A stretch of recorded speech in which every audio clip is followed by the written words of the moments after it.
হাতটা তুই ছেঁকে নে, মাছ থেকে এটা উঠে নাও।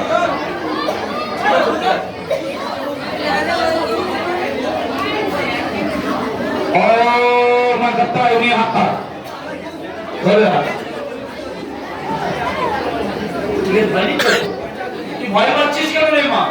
তুই দেশের মা নয় রে, তুই অন্ধ থেকে আলাদা। এ তো আমি বলছি না, আমার চোখটাই বলছে। এ দেখ মা, এনে মা, এ দেখ মা, যে এখন আমি নিতে পারি সে এখন তুই কেন নিতে পারবি না মা? তুই তো দেশের মা নয় রে। ছেঁকা লাগে রে, কেন ছেঁকা লাগবে? তুই তো ছেঁকা এইভাবে লাগে।